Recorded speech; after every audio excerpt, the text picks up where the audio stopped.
Sin muros, somos uno en Cristo. Los muros a lo largo de la historia de la humanidad han dividido a los seres humanos. Dios no quiere muros que dividan. Dios quiere puentes que se conecten a través de él. Y a lo largo de la historia hemos visto algunos muros que han marcado la historia de la humanidad. Por ejemplo, la caída del muro de Berlín. Por casi 30 años, Alemania estuvo dividida no solo por la forma de pensar o por la ideología, ¿no? Sino por un muro de hormigón que rodeaba la ciudad y funcionó como un símbolo de división durante la Guerra Fría. El muro de Berlín, cuando empezó, tenía 43 kilómetros y estaba protegido por alambres de púa, perros de ataque y algo más de 55,000 minas explosivas. Así era el muro de Berlín. Dividía Alemania oriental de Alemania occidental. Se levantó muy rápida y sorpresivamente este muro durante la noche del 13 de agosto, erigiendo grandes rollos, como podemos ver ahí, de alambres de púa dentro del sector de la ciudad, impidiendo ya el inicio de la comunicación. Muchas personas se despertaron y descubrieron que habían quedado atrapadas, algunos separadas de sus amigos, sus familiares, tanto el oriente y occidente. Calles, plazas, quedaron divididas por la construcción de este muro, que interrumpió también el transporte y fue ampliándose hasta llegar a 155 kilómetros. 30 años de este muro dividiendo no solamente a un país, sino dividiendo a varios países. La noche del 9 de noviembre de 1989 fue derribado el muro de Berlín, que dividió la capital alemana durante casi más de 30 años. Pero como decía yo, este muro de Berlín no solo dividía la ciudad, dividía a toda Europa. Y era un símbolo de un mundo bipolar de dos potencias, Estados Unidos y la Unión Soviética. Dos países que se peleaban el control y quién era mejor que el otro y quién podía dominar el mundo. Los muros siempre han ocasionado estas divisiones. Reflexionemos todo lo que puede ser un muro, lleno de división y de egoísmo. Pero quiero contarles que estos muros también empezaron a aparecer en el pueblo de Éfeso. Veamos qué dice la palabra de Dios y me van a acompañar buscando en la palabra de Dios, Efesios, el capítulo 2, versos de el 11 al 13.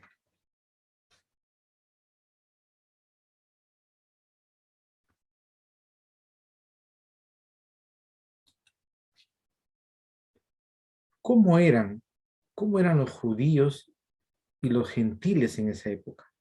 ¿Cómo andaban? Veamos esta imagen que coloqué yo. ¿Cómo estaban ellos en ese tiempo, los gentiles y los judíos? Ellos estaban en un proceso de discusión, de no ponerse de acuerdo, unos creyéndose mejores que otros, con más derechos. Y la palabra de Dios vamos a encontrar aquí cuando leemos en las Escrituras. En Efesios, el capítulo 2, versos del 11 al 13 dice: Por tanto, acordaos de que en otro tiempo vosotros, los gentiles, en cuanto a la carne, erais llamados incircuncisión por la llamada circuncisión hecha con mano en la carne. En aquel tiempo estabais sin Cristo, alejados de la ciudadanía de Israel y ajenos a los pactos de la promesa, sin esperanza y sin Dios en el mundo. Pero ahora en Cristo Jesús, vosotros que en otro tiempo estabais lejos, habéis sido hechos cercanos por la sangre de Cristo. Veamos qué sucedía en Éfeso en ese tiempo, ¿no? Estando Pablo en la cárcel de Roma, se entera que hay un peligro de división en la iglesia en esta ciudad. Las viejas raíces de las etnias, ¿no? Rebrotan creando una amenaza de división. La comunidad cristiana de Éfeso estaba formada por miles de cristianos de origen judío, pero también cristianos de origen gentil, con culturas, costumbres y tradiciones muy diferentes. Los cristianos judíos se sentían hijos de Dios de primera categoría, de primer nivel, y discriminaban a los cristianos gentiles. Además, querían imponer sus ordenanzas y sentirse los líderes de todo. Esto creaba una expectativa y un peligro en la división de la iglesia. La consecuencia de esta división sería tal vez la formación de dos iglesias, una conformada por los cristianos gentiles y otra por los cristianos judíos. Pablo escribe esta epístola para acabar definitivamente esa posibilidad. Con autoridad, Pablo establece para los cristianos de Éfeso, de cualquier otra ciudad y para los cristianos de todos los siglos, que la iglesia del Señor es una sola y que según el propósito eterno de Dios jamás debe ser dividida. Eso pasaba en Éfeso. Por tanto, acordaos de que en otro tiempo vosotros, los gentiles, en cuanto a la carne erais llamados sin incircuncisión por la llamada circuncisión hecha con mano en la carne. Aquí encontramos en Efesios, en el capítulo 2, el verso 11, que lo diríamos de otra forma, ¿no? No olviden que ustedes son gentiles. Antes estaban excluidos, eran llamados paganos, incircuncisos por los judíos, quienes estaban orgullosos de la circuncisión, aun cuando esta práctica solo afectaba su cuerpo, pero no su corazón. Que en el verso 11 vemos que en la palabra le dice, por tanto, acordaos que en otro tiempo, en otro momento, ¿no? Erais llamados incircuncisión por la llamada circuncisión hecha con mano en la carne. Eran llamados incircuncisos paganos. Hace recordar en este texto que encontramos en la palabra de Dios. Pero también se les recordaba la condición que tenían los gentiles. En primer lugar nos muestra este versículo 11, cómo la diferencia que habían impuesto los de la circuncisión, o sea, los judíos, era una diferencia basada en una señal hecha en la carne. Esto nos lleva a considerar lo fácil que sería aparentar ser uno de los elegidos, tal vez sin serlo completamente. Para los israelitas, la humanidad se dividía en dos. Israel, el pueblo escogido de Dios, y los gentiles, el resto de las naciones. Para los israelitas, ellos usaban el nombre gentil en un sentido negativo, peyorativo, insultativo, para todos los que no eran judíos. Pero Dios nunca quería que este muro de separación existiera. Desde el principio, Dios deseaba usar a Israel como ejemplo para atraer otros a su reino. Bueno, ¿cómo era la situación de los gentiles, según dice la palabra? Eran incircuncisos, es decir, gente que no pertenece al pueblo de Dios. Estaban sin Cristo, es decir, sin la esperanza de un Mesías, alejados de la ciudadanía de Israel. Así estaban, ajenos a los pactos de la promesa, sin esperanza, sin Dios en el mundo, dice la palabra. Concluye con una afirmación contundente, ¿no? Sin esperanza y sin Dios en el mundo. Este sin Dios es traducido de la palabra griega a seoi, que da la misma raíz que la de ateos. Aquí más que de hecho negar a Dios, trata de rescatar esta postura. Los griegos tenían muchos dioses, como seguro conocemos de todos. Incluso tenían en Atenas un templo al dios no conocido, ¿no? Por si dejaban algún dios, tenían el dios no conocido. El problema de los griegos es que no tenían al Dios verdadero. Esta postura de ignorancia es la que se recalca aquí, sin Dios en el mundo. Pero déjenme reflexionar y juntos pensar cómo estábamos tal vez nosotros. Tal vez en la misma condición de los gentiles, cuando no conocíamos al Señor Jesucristo, ¿no?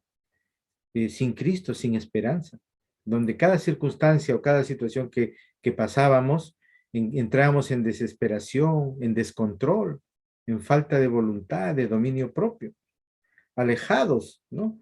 De tener esa ciudadanía de Dios, esa esperanza de un día poder ver a Jesucristo, ajenos a los pactos de la promesa, sin esperanza. ¿Cuántas veces los que no hemos conocido al Señor Jesucristo, hemos nacido en un hogar cristiano y hemos tenido que conocerlo ya mayores, hemos vivido a veces sin esperanza, sin saber cómo mejorar y dejar de hacer tantas cosas y poder tener una vida con mayor tranquilidad, que a pesar de las circunstancias, tener alguien en quien confiar?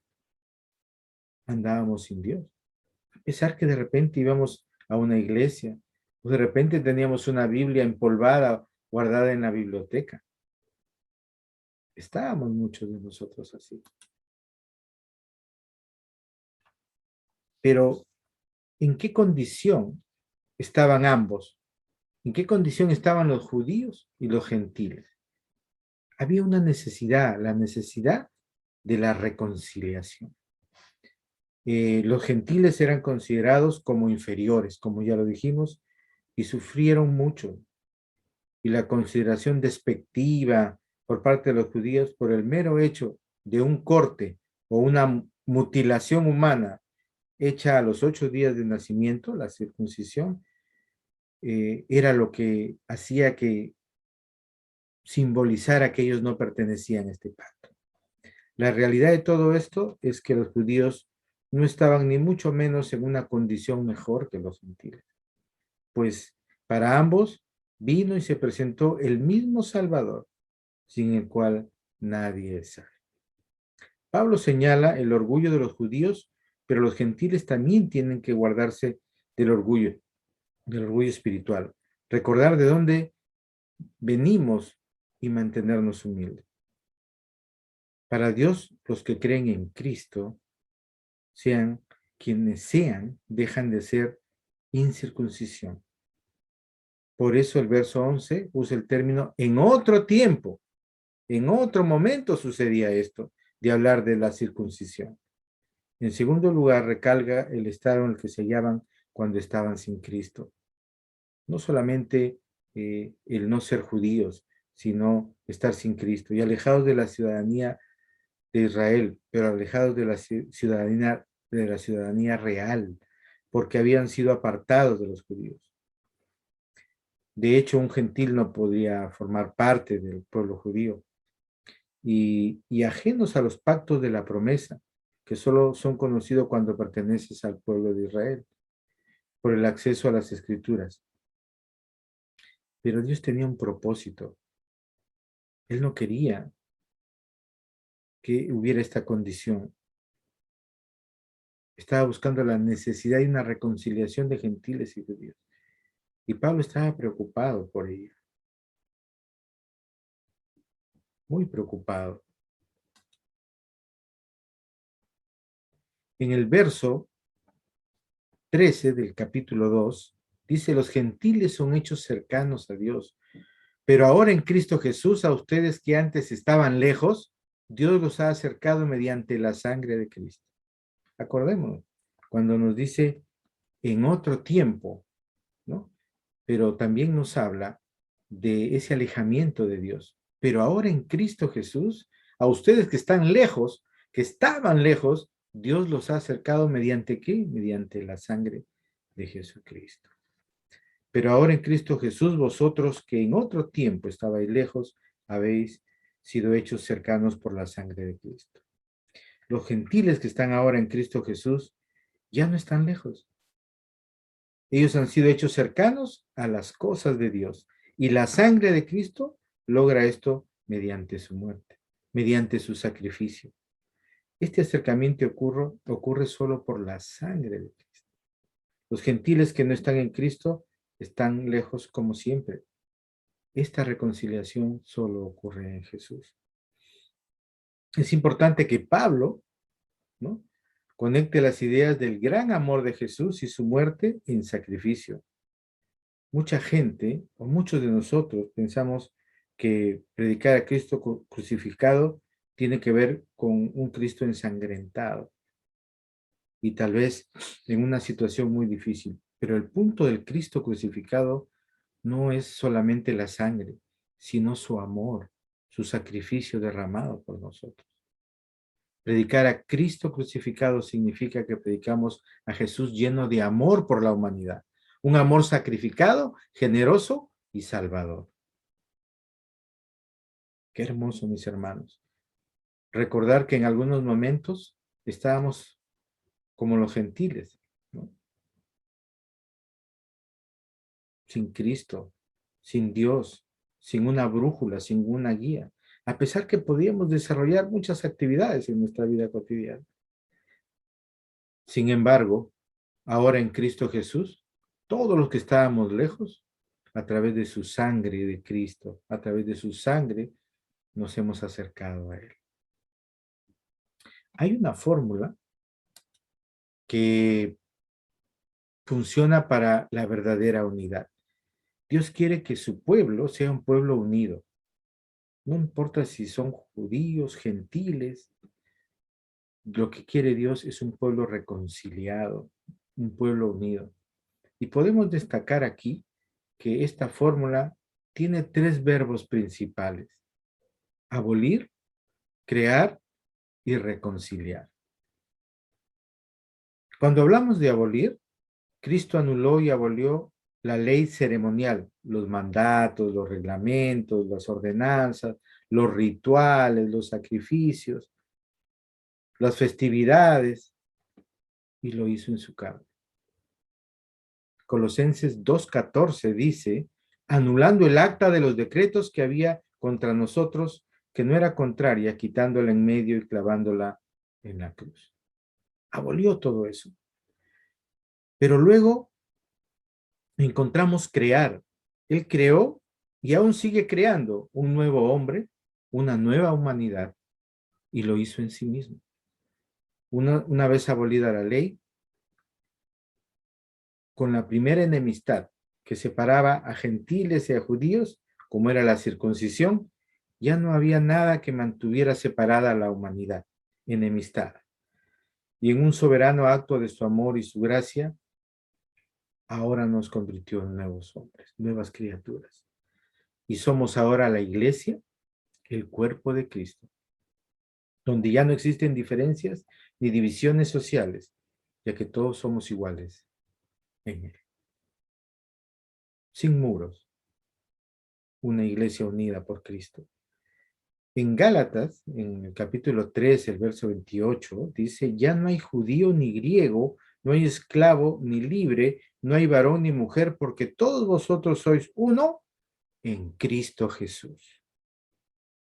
Y más aún, reafirmamos en Colosenses, en el capítulo 3, el verso 11, donde no hay griego ni judío, circuncisión ni incircuncisión, bárbaro ni escita, siervo ni liebre, sino que Cristo es el todo y en todos. Y finalmente, reconciliar. Cuando ambos grupos, judíos y gentiles, van con humildad y sincero arrepentimiento a la cruz como pecadores, es cuando nos convertimos en una nueva creación, un nuevo hombre, un nuevo cuerpo de Cristo, un templo vivo, lleno del Espíritu Santo, es decir, la iglesia. Esta es la fórmula que funciona para la verdadera unidad.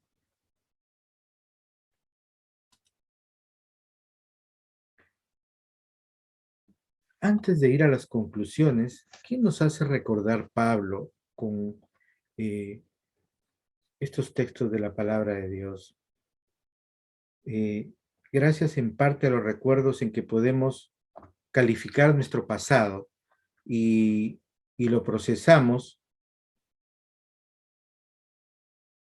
en vez de ponernos tristes, en vez de que el pasado nos vuelva a sentir nostalgia o tal vez podamos recordar y nuestro corazón va, como le decía, entristeciéndose. Él nos habla de recordar esos tiempos en los cuales estábamos tal vez muchos en desesperación y no saber qué hacer, no encontrar caminos ni nuevas salidas. Pablo quiere que recordemos ese trascendental cambio que hemos experimentado en Cristo, que sucedió también hace mucho tiempo, de pasar de estar muertos en pecado a estar vivos y tener vida eterna en Cristo Jesús. Qué hermoso, mis hermanos, poder juntos servir a nuestro Padre Celestial. Y concluiremos diciendo que estos versículos vemos lo que hemos llegado a ser, donde pasamos de ser extraños o extranjeros para ser miembros de la misma familia celestial de Dios, con una relación íntima que no se había dado ni en el Antiguo Testamento, pues no somos sus siervos como Moisés o David, sino que somos sus hijos a través de Cristo. Pasamos ahora a formar parte de la familia celestial. Dios quiere que como iglesia y, y como la familia de Dios, nosotros siempre estemos en comunicación, siempre estemos reuniéndonos, siempre estemos compartiendo el mensaje de nuestro Padre, que siempre estemos en todo momento apoyándonos, ¿verdad? Para lograr el crecimiento y desarrollo de nuestra iglesia, de cada uno de nosotros, y buscando compartir ese mismo amor de Dios para que otros puedan conocerlo. Somos conciudadanos, pero no de Jerusalén, de Israel o similar, sino del cielo, donde está nuestra ciudadanía, como dice en Filipenses 3:20. Y somos igualmente edificados sobre un sólido y ya colocado fundamento, como es la enseñanza y doctrina revelada a los profetas y apóstoles, siendo Cristo mismo la piedra angular, la cabeza del ángulo, la piedra preciosa. ¿Cuántos de nosotros se siente un hijo de Dios, un ciudadano del reino de Dios? Sintamos en nuestro corazón, en nuestro diario vivir, en cada decisión que nosotros tomemos, que somos parte de la iglesia. Tal vez recordamos en nuestra vida cotidiana que formamos de repente parte de alguna institución, eh, parte de algún organismo en el que podemos trabajar, tal vez parte de un equipo deportivo, ¿no? O tal vez de una comunidad. Pero lo más importante es recordar que pertenecemos a la ciudadanía celestial. No olvidemos que la iglesia no es el lugar en el cual nos reunimos los domingos para recién recordar que el Señor es nuestro Salvador. Recordemos que como ciudadanos del reino de Dios, del día a día, en el diario vivir, nuestra conducta, nuestra forma de ser, nuestras palabras, nuestra relación con nuestros vecinos, con nuestros familiares, están mostrando el reino de Dios en nuestras vidas. Recordemos que reunirnos a través de cualquier medio, el presencial o el virtual, nos hace decirle, Señor, aquí estoy, porque quiero aprender más de tu palabra, porque quiero fortalecer mi vida, porque quiero que mi familia también llegue a conocer de ti. Tal vez los muros que tenemos nosotros aún cercanos se dan con nuestros familiares, aquellos que aún no conocen del Señor Jesucristo, o con nuestros amigos, o con nuestros vecinos, o con nuestros compañeros de trabajo, o con la gente de a pie y de nuestro diario vivir. Es el momento de romper esos muros, de poder establecer puentes para poder conectarlos con el corazón de Dios. Ese es el tiempo que necesitamos. Y mis hermanos, somos la casa de Dios. Somos la casa de Dios. Juntos constituimos su casa, la cual está edificada sobre el fundamento de los apóstoles y los profetas. Y la piedra principal es Cristo Jesús. Mis hermanos, estamos ya por terminar este año 2021. Es más de un año y medio de poder estar en este tiempo de pandemia, de confinamiento en nuestros hogares. Y seguro que nos ha tocado vivir muchas circunstancias, algunos más difíciles que otras. Tal vez con la pérdida de un familiar, con la pérdida de trabajo, o tal vez nuestra economía en casa se ha visto muy afectada. Pero estoy seguro que tú en tu corazón sabes y has sentido que Dios te ha fortalecido, que ha acariciado con su mano bondadosa, con su gracia y misericordia, cualquier circunstancia difícil que has tenido. Y tal vez en estos momentos más complicados es en los momentos donde Dios más ha provisto en tu mesa. Es donde Dios nos ha fortalecido mucho más. Tal vez ha habido momentos complicados en muchos de nuestros hogares, pero somos la casa de Dios. Es el momento de reencontrarnos. Es el momento de volver a reunirnos. Es el momento de volver a abrazarnos. Es el momento de volver a poner el hombro en la casa de Dios. No podemos estar en estos tiempos dispersos. Dios quiere que su casa esté llena de sus hijos, porque Él es la piedra principal, Cristo Jesús.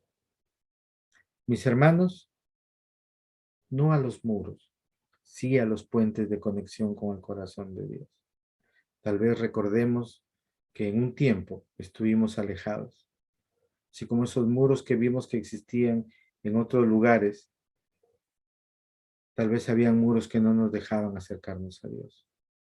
Y Pablo le dice a esta iglesia que está por dividirse, ¿no? Recuerden ese tiempo, cuando no tenías a Dios, cuando vivías en desesperación, en tristeza.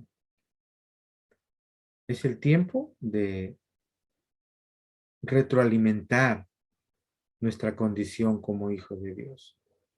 Que el Señor nos ayude a seguir siendo la casa de Dios. Esa casa que brille, esa casa de olor fragante, esa casa que lleve su mensaje de salvación. Oremos, mis hermanos. Amado Padre, gracias te damos en esta mañana. No nos cansaremos, Señor, de reconocer que eres el Rey de nuestras vidas. Eres el Alfa y el Omega, el principio y el fin. Ante cualquier circunstancia que hemos pasado, gracias, Señor. Gracias por ayudarnos, por consolarnos, por fortalecer nuestra vida, por fortalecer en todo tiempo a la familia. Gracias por la provisión, por el cuidado en la salud. Y también gracias, Señor, por las circunstancias difíciles que muchas veces han entristecido nuestro corazón. Sabemos que tus propósitos siempre son maravillosos y perfectos.